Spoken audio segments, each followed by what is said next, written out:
Bismillahirrahmanirrahim.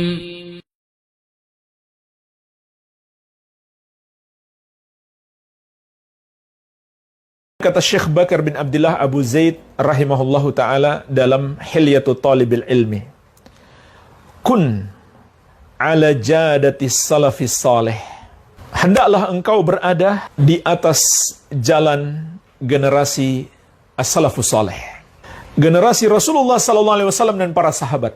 Inilah prinsip yang sangat penting dalam menuntut ilmu. Hendaklah menuntut ilmu itu di atas jalan yang lurus, yaitu jalannya generasi as-salafus salih. Tentu tidak perlu kita ulangi dalil-dalilnya, sudah kita pahami bersama. Dan sudah sering kita sampaikan, sudah sering kita bahas. Mungkin saya ingatkan satu saja, hadis yang sangat tegas, Rasulullah SAW mengingatkan kita, وَسَتَفْتَرِقُ أُمَّتِي عَلَى 73 فِرْقَةٍ كُلُّهَا فِي النَّارِ إِلَّا وَاحِدَةٍ مَا أَنَا عَلَيْهِ وَأَصْحَابِي. Umatku akan terpecah menjadi 73 golongan.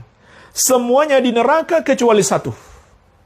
Artinya semuanya salah, semuanya tersesat, hanya satu yang benar. Siapa dia?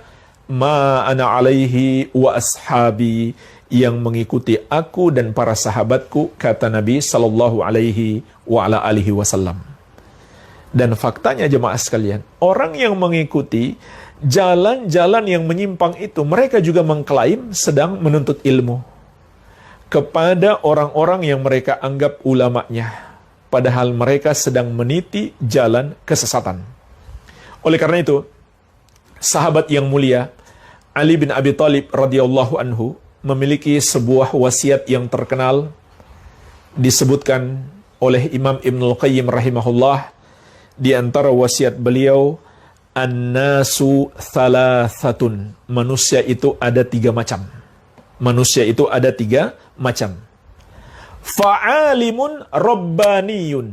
Yang pertama, alim rabbani, seorang ulama yang selalu merujuk kepada jalan salaf, kepada Al-Quran dan Sunnah sesuai pemahaman ahli sunnati wal jamaah, yang mendidik umat mulai dari ilmu yang paling mendasar sampai ke cabang-cabangnya. Ini yang pertama, alim rabbani. Yang kedua, wa muta'allimun ala sabili najatin, seorang penuntut ilmu di atas jalan keselamatan. Ini jenis manusia yang kedua, penuntut ilmu di atas jalan keselamatan. Apa itu jalan keselamatan? Tidak ada lain kecuali mengikuti Al-Quran dan Sunnah sesuai pemahaman ahli sunnati wal jamaah. Kemudian yang ketiga, wahamajun ro'a'un, orang-orang yang tidak bernilai, kata beliau. Siapa mereka itu?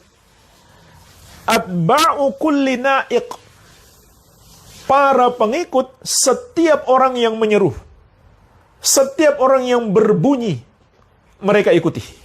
Tak peduli orang itu benar atau salah, pokoknya ikutan saja. Yamiluna ma'a kulli rih, sifat mereka adalah mengikuti kemana saja angin berhembus. Jadi mereka tidak punya pendirian, tidak punya pijakan yang benar. Kemana angin berhembus, ke situ mereka mengarah. Siapa saja yang berbunyi, mereka ikuti. Yang paling kuat bunyinya, itu yang mereka ikuti. Bukan berpendapat ya, berbunyi. Artinya pendapatnya kosong belaka, tapi mereka ikuti karena dia yang paling kuat bunyinya. Ini orang-orang, kata Ali bin Abi Thalib radhiyallahu anhu, golongan yang ketiga yang tidak punya nilai. Lam yastadi'u binuril ilm. Mereka adalah orang-orang yang tidak mengambil cahaya ilmu. Walam yalja'u ila rukunin wathiq, dan tidak bersandar pada tiang yang kokoh. Jadi jemaah sekalian, inilah 3 jenis manusia. Yang pertama, ulama. Yang kedua, penuntut ilmu di atas jalan keselamatan. Kalau kita belum bisa menjadi ulama, paling tidak menjadi yang kedua. Penuntut ilmu di atas jalan keselamatan. Yang ketiga, mungkin mengaku penuntut ilmu, tapi dia bukan di atas jalan keselamatan, dia di atas jalan kesesatan. Sifat-sifatnya, kata Ali bin Abi Thalib radhiyallahu anhu, dia adalah pengikut setiap orang yang berbunyi. Kemana angin berhembus, ke situ dia mengarah.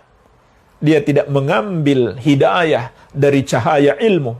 Dan dia tidak bersandar pada tiang yang kokoh.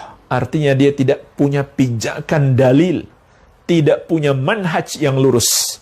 Inilah 3 jenis manusia jemaah sekalian. Tinggal kita pilih, kita mau yang mana. Minimalnya kita harus menjadi penuntut ilmu di atas jalan keselamatan. Maka hendaklah kita selalu berpegang teguh dengan jalan as-salafus saleh, dengan jalan ahli sunnati wal jamaah. Setiap kita mendengar satu pendapat, satu ajaran, maka kita timbang ini sesuai pendapat salaf atau tidak. Kita pelajari, adakah sahabat radhiyallahu taala anhum ajmain berpendapat dengan itu? Kemudian diikuti oleh tabi'in dan tabi'ut tabi'in? Ataukah itu hal yang baru? Yang baru muncul setelah wafatnya Nabi SAW? Atau bahkan di zaman-zaman berikutnya setelah para sahabat, setelah tabi'in, sesuatu yang baru saja muncul.